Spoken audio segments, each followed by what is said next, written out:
This is how you will become a better baseball player overnight. And no, I am not selling you a course on hitting or pitching. These are just 3 easy steps that will instantly make you a better baseball player. And who knows, even secure your first collegiate offer. I'm saving the best steps for last, so make sure you stick around. And if you are not subscribed already, make sure you subscribe and hit the like button. It really helps me out. I'm trying to hit 10,000 subscribers by the end of the year. This will be an awesome milestone to hit. Hope you guys can be a part of it. Let's not waste any time. Let's get right into step number 1.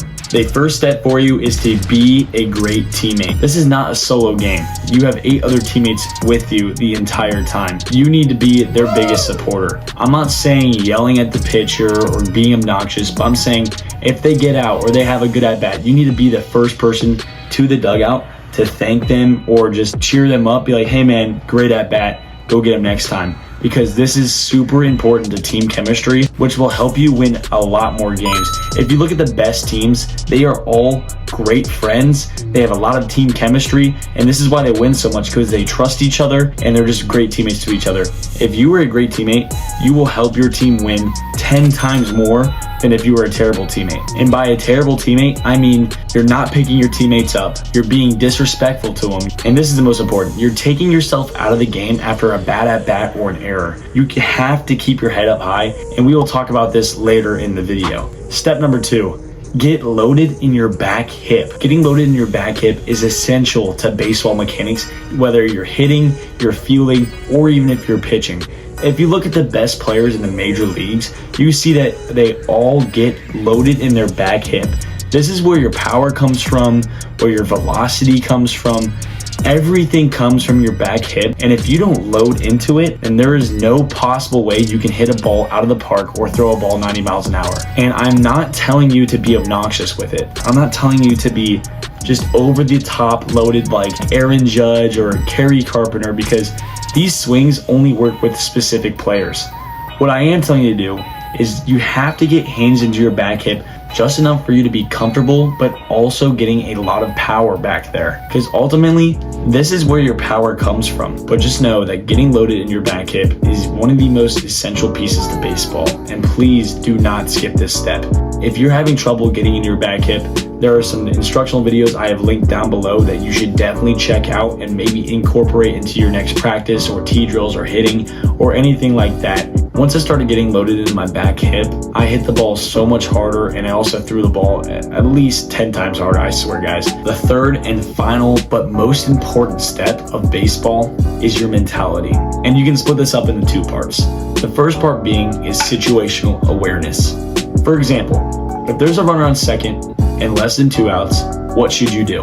Should you either A, swing for the fences, B, try to put contact on the ball, or C, hit it to the right side of the field? If you said C, you are correct. You should hit the ball to the right side of the field, preferably a ground ball. If you had a ground ball to second base or first base with a runner on second, you are guaranteed, well, I shouldn't say guaranteed, you will more often than not get this runner from second to third base. This is allowing your team to be in a great position to score. And remember, baseball is not about who gets the most hits. It's about who scores the most runs. These are small little things that will separate you from being a good player to a great player and potentially getting your first collegiate offer. The second half of mentality is knowing that this game is a mental tax. You may have heard a coach say before that this game is 90% mental, and they are completely right.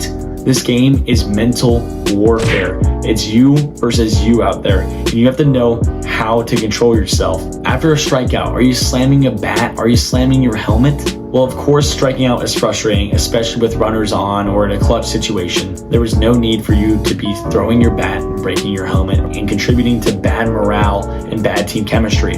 Instead, what you should do is after you strike out, you go to the person on deck and tell them what the pitcher is throwing, how he got you out, what he is throwing in specific counts, and this will make you a 10 times better player. And I know it's incredibly frustrating when you get out, but every single player in the history of the game has got out. Look, here's a video of arguably the best hitter of all time, Barry Bonds, striking out. Bonds waiting, choking up on the bat from the left side. Miller set to run. 3-2 pitch.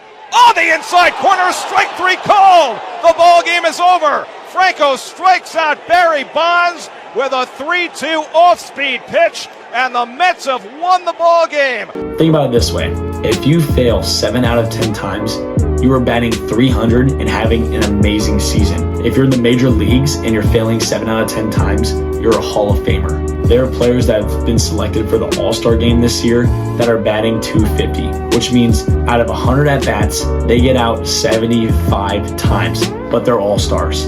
But just know that getting out is okay. And if a coach comes up yelling at you, shoo him off, because there is no reason he should be getting mad for you getting out. These things happen. You will get out. And one final thing, you do not have to get a hit to contribute to your team every single day.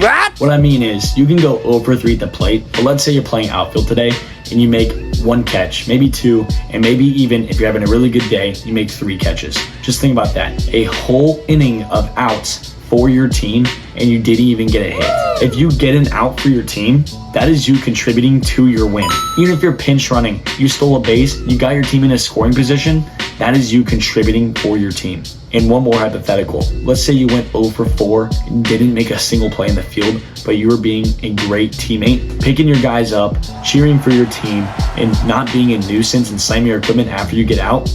That is your contribution. You're overall contributing to your team chemistry and helping your team win, even when you're not contributing in the lineup. Guys, I'm telling you, if you implement these 3 things I just told you into your game tomorrow, you will instantly become a better player and even score your first collegiate offer.